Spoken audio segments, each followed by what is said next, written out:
Um, Welcome to today's deep dive, everyone. I want you to imagine, just for a second, reaching this state in your life where you do exactly what you want. Oh, wow. Yeah, like total freedom. Right, total freedom. You say whatever pops into your head, you act completely on your deepest desires, you follow every impulse, and yet somehow you never do the wrong thing. I mean, that sounds completely There's a impossible. total paradox, okay? Right. Because we are taught from the moment we can walk that, impulses have to be managed, that true freedom actually requires strict boundaries. Yeah, it fundamentally challenges the core assumption of modern civilization. We build entire legal systems, religions, and social etiquette guides around the belief that human desire is inherently messy. It needs to be contained. Exactly. And that tension is exactly what brings us to an incredible origin story for today's discussion. We're looking at a really provocative essay by an author named Shui Feng, and this was translated and edited by Qin Yu. And it started with a really relatable moment, didn't it? Oh, completely. It all started with this deeply relatable moment of frustration. The author was sitting at home watching CCTV's 100 Schools forum. Right, the famous broadcast? Yeah. And the brilliant Professor Yu Dan from Beijing Normal University was on screen, and she's unpacking the way of life from the ancient texts of Confucius. Which is, a massive topic. Huge. And the professor brings up this legendary 2.5 millennia-old quote about reaching the ultimate stage of human development. But, television is television. The clock is ticking, time is short, and she kind of has to gloss over the deepest implications of the quote. And the author describes that feeling beautifully. They call it a delicious peach just out of reach. That is such a great phrase. It really is. Anyone who loves learning knows that exact sensation, right? Mhm. A profound, paradigm-shifting idea is dangled right in front of you, and before you can fully grasp its weight, the conversation just moves on. Yep, they just moved to the next segment. Exactly. So Xu Feng wrote this essay to essentially reach out and grab that peach. Okay, let's unpack this. Because Confucius didn't just give us a vague endpoint for enlightenment. He actually mapped out a highly specific chronological developmental timeline for a well-lived life. Right. He had stages. Yeah, the essay traces his self-reported progression. So at 15, Confucius set his heart on learning. At 30, he took his stand in society. At 40, he conquered his doubts. At 50, he understood the mandate of heaven. And by 60, his ear was attuned, meaning he deeply understood the world and others. Which is, reaching a state of no doubts at 40 is already an unfathomable level of self-actualization for most of us. I certainly don't have that at 40. Right, me neither. But Confucius viewed all those decades simply as preparation. The culmination of this lifelong philosophical rigor doesn't actually arrive until age 70. Ah, right. That is the moment he claimed he could finally, follow his heart's desires without overstepping the boundaries. That's the peach, following your deepest desires while remaining perfectly within the boundaries. And on the surface, that sounds like arriving at a personal utopia. It does. But Sufeng immediately forces us to look at the fine print of this Confucian ideal. Because when we talk about boundaries, we aren't just talking about, obeying the local speed limit. Oh, no, not at all. The sheer volume of rules required to maintain this state is staggering. It's a massive, overlapping web of compliance. The essay meticulously categorizes these boundaries. First, you have the way of heaven, or, natural cosmic law. Okay, that's step one. Yeah. Then you layer on the rigid state laws and constitutional mandates. Below that, you have the highly specific rules and regulations of whatever organization, party, or guild you belong to. And then you add the crushing weight of core Confucian morality, right? Right. Benevolence, righteousness, propriety, wisdom, and trustworthiness. Exactly. Plus, you have to calculate local customs, the unwritten social contracts of your specific neighborhood, and the general ever-shifting interests of society at large. It's just so much. To exist within all of those boundaries simultaneously requires an encyclopedic, constantly updating database of behavioral protocols in your head. It reminds me of the digital terms and conditions we blindly scroll past every time we download an app, but, apply to every waking second of human existence. That's a perfect way to look at it. Imagine walking into a coffee shop. Before you can even ask for a latte, your brain has to run a high-speed diagnostic on natural law, state tax codes, the propriety of your vocal tone. The hierarchical relationship between you and the barista. Yes, and the shifting social norms of the other customers. If your brain is forced to process a million invisible tripwires before you even speak, you aren't experiencing freedom. You are just exhausted. And Sheffing's reaction to this 70-year marathon of compliance is exactly that. The author assesses this ultimate Confucian ideal and just uses one word: overwhelming. Overwhelming. It is an unsustainable cognitive load. To truly internalize and navigate that many external rules without ever making a misstep, it isn't liberation. It's a lifetime of playing high-stakes moral Tetris. Wow. Moral Tetris. And that exhaustion isn't just a personal problem. It scales up.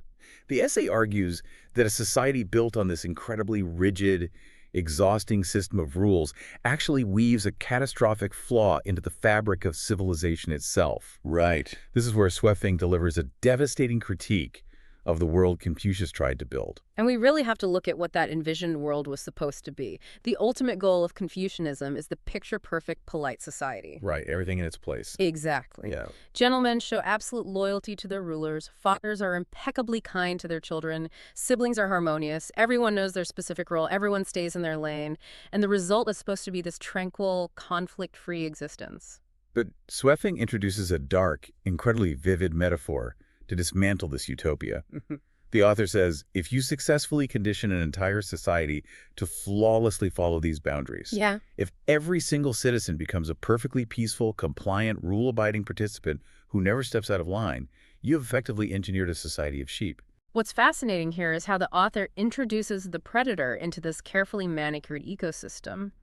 Because a society of sheep functions perfectly fine until the inevitable happens. Right. A wolf emerges. And a wolf doesn't care about propriety. A wolf doesn't care about benevolence or local customs. Not at all. If the entire population has been trained that their highest moral duty is to never cause friction and never break the rules, they are completely paralyzed when confronted by someone who ignores the rulebook entirely. Yeah, they don't have the psychological tools to fight back, because fighting back might violate the sacred rules of harmony. It's crazy to think about. The sociological mechanism at play here is tragic, honestly.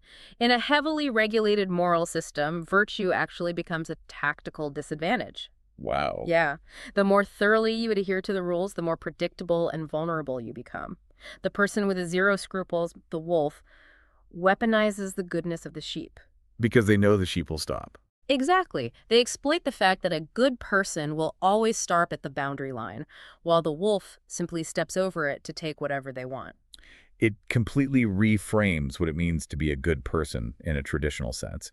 Being perfectly compliant makes you perfectly prey. Right. And the essay makes a compelling case that Confucius himself recognized this trap near the end of his life. The author highlights a famous quote from Confucius, "If in the morning I hear the way, in the evening I can die content." Which is usually framed so differently. Traditionally, historians frame that quote as a beautiful testament to his lifelong dedication to truth. Yeah, like he's just really dedicated. Right.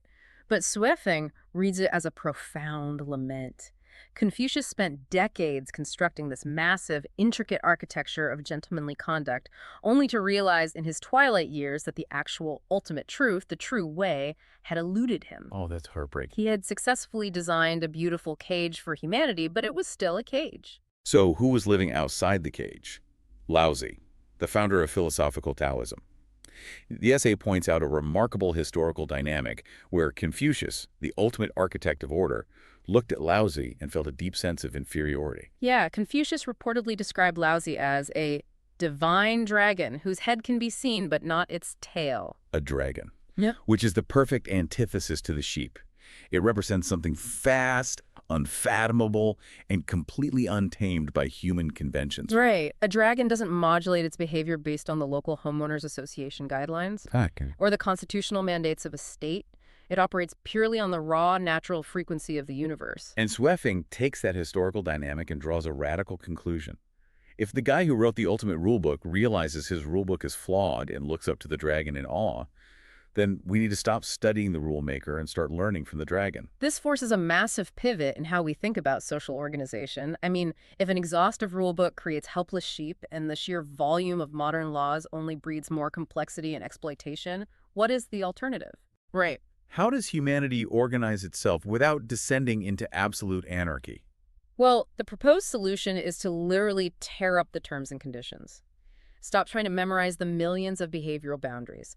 Instead, Swefeng proposes a complete reorientation of the human operating system. Which is huge. Huge. The author says we should revere the greatest creator, revere life with a capital L, respect nature, and follow the natural way. You stop forcing yourself into the rigid, artificial molds of societal expectations. Yeah. You accept circumstances as they come, you act according to your raw nature, and you just flow. Now, we need to be clear here. We're just exploring the author's specific philosophical and spiritual framework, right?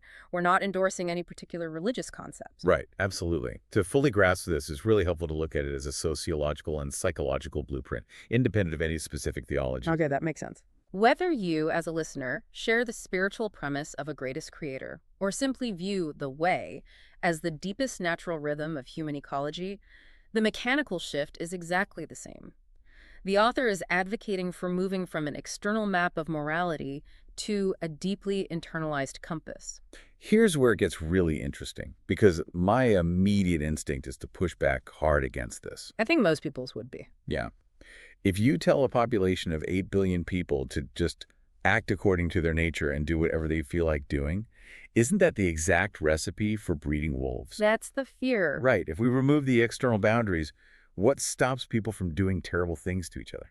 It is the ultimate paradox of moving from a rule-based society to a nature-based one. Shui Feng's philosophical stance is that true human nature, when perfectly aligned with the essence of life, is not destructive. If your internal compass is perfectly calibrated to the reverence of life, whatever action you take will organically be the right one.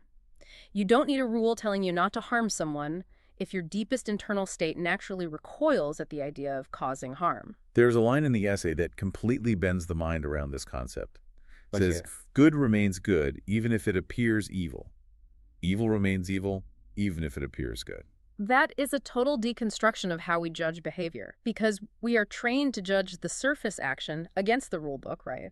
Xu Feng is arguing that the underlying resonance of the action is what actually matters. To put that in a modern context, think about a hyper-competitive corporate executive. They might flawlessly follow every single HR guideline, exploit perfectly legal tax loopholes, and use polite professional language while systematically destroying thousands of livelihoods. And polluting a community. Yes, on paper, they haven't broken a single boundary. They appear perfectly good, but the underlying impact is deeply destructive. They're a wolf in sheep's clothing.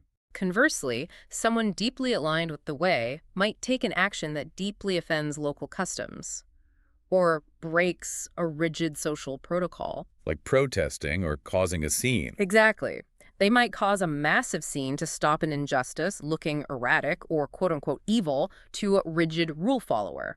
But because their action serves the protection of life, it is fundamentally good.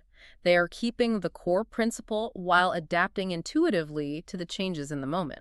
Okay, so having established this intuitive, rule-free existence as the pinnacle of human development, the author then issues a spiritual report card to the greatest architects of human thought. I love this part. It's so bold. They categorize the world's major historical teachers based entirely on how well they guide humanity toward this intuitive state. The resulting hierarchy is intentionally designed to dismantle conventional authority and, reframe the evolution of human consciousness. It's an incredible framework. Xu Feng places Confucius, the man whose 70-year timeline sparked this entire essay, in the role of an elementary school teacher. Which is quite a demotion from his usual status. But it makes perfect sense within this logic. Does it? Yeah, because elementary school is where you learn the absolute basics of behavioral survival. You learn to sit still, wait your turn, share your resources, and memorize the external rules required to function in a group. It is foundational, but it is entirely based on behavioral control. Right. Okay, that makes sense. Then you move up. Laozi, the divine dragon who operates on the flow of nature, is categorized as a high school teacher, introducing more abstract systemic realities. Buddha gets promoted to a university professor, diving deep into the illusions of the self and attachments. Finally, Jesus is categorized as a guide for graduate students, emphasizing profound internal spiritual transformation over rigid legalism. It's a clear progression from forced external compliance to total internal liberation. But Xu Feng doesn't just leave this as a theoretical academic exercise. No, the author points to a real-world embodiment of this postgraduate rule-free existence. A community where people have supposedly actualized this 70-year Confucian ideal, not just for sages, but for everyone. Right. The essay introduces a group called Lifechanyuan. Xu claims this is a living, breathing reality that operates as the absolute antithesis of our heavily regulated world. According to the text, Lifechanyuan operates with 0 rules and 0 regulations. It's hard to even picture. Right. The members have no assigned responsibilities and no formal obligations. There is no management structure, no boss, and absolutely no one issuing commands. This raises an important question. How does a community with no leadership, no rules, and no obligations survive for more than an hour without collapsing into chaos? Seriously. Because our entire psychological conditioning tells us that without coercion, humanity defaults to selfishness. Yet Schuemann claims the exact opposite phenomenon occurs. The text insists that because the members of Lifechanyuan are not spiritually exhausted by navigating millions of external boundaries, they are highly motivated. Yeah. They naturally strive for self-improvement. The community is deeply harmonious and perfectly stable, entirely through voluntary, intuitive action. We really have to look at the psychological mechanism behind that claim. When goodness is a mandated rule, it is merely an obligation. You do the right thing to avoid punishment or to gain social credit. Right. You are basically externalizing your morality to a piece of paper. But when you completely remove the coercion, individuals are forced to internalize their ethical compass. It's like a child who only cleans their room because of a chore chart. The moment the chart is gone, the room falls apart. Exactly. But if you raise a child to genuinely appreciate and desire a clean environment, they maintain it effortlessly. Sufeng is arguing that humanity has spent 2.5 millennia obsessing over the chore chart. And by removing the chore chart, Lifechanyuan allegedly unlocks a level of connection that rules can never mandate. The source material uses incredibly intense language to describe their communal bond. What do they say? It says the members are so intuitively aligned that they are willing to cut their own flesh for one another. Wow, think about the magnitude of that. Mm-hmm. You take away the rule that commands you to be nice to your neighbor, and the result isn't apathy. The result is a bond so profound that you would physically sacrifice yourself for them. It's powerful. True, radical empathy apparently only blossoms in the absolute absence of force. Shuefeng effectively drops the mic with this concept. The essay asks us to imagine if the entire world operated this way. Oh, imagine that. If we shed the suffocating layers of modern legislation, from international treaties down to neighborhood zoning laws, and simply let a deeply internalized reverence for life guide our actions, wouldn't we be living in paradise? What an absolute journey this deep dive has been. We started with the immense, exhausting burden of Confucius's 70-year timeline, mapping out a life spent dodging invisible tripwires. We explored the terrifying reality that perfectly compliant sheep are just waiting to be exploited by wolves. We watched the ultimate rule maker gaze in awe at the dragon. And finally, we completely tore up the societal rule book to explore a vision of humanity bound together entirely by intuitive resonance and a reverence for life. The most actionable takeaway from Shuefeng's essay, I think, is the urgency of this transformation. You do not have to wait until you're 70 years old, battered and exhausted by decades of moral Tetris, to achieve this intuitive freedom. The author is incredibly explicit about this. You can start this process right now. You can begin cultivating that inner alignment even if you are 7 or 8 years old. Right. You can stop fighting the exhausting battle against external boundaries and start trusting your truest, deepest self to naturally harmonize with the world. It shifts the entire burden of existence. You no longer have to memorize the infinite laws of the world. You only have to deeply know and align your own core. So what does this all mean for us tomorrow morning? We've looked at the crushing weight of compliance and the terrifying, beautiful promise of absolute freedom.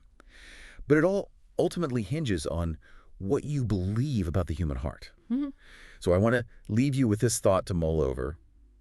If we actually ran the experiment, if we stripped away all the external rules, the legal threats, the social expectations, and the fear of punishment tomorrow, would your core internal nature organically guide you to do the right thing? Or when we really look in the mirror, do we secretly rely on the rule book because it's the only thing keeping our own inner wolves at bay? It is a profound question to carry with you. Thank you for exploring it with us. Thanks for coming on the deep dive with us. We'll catch you next time.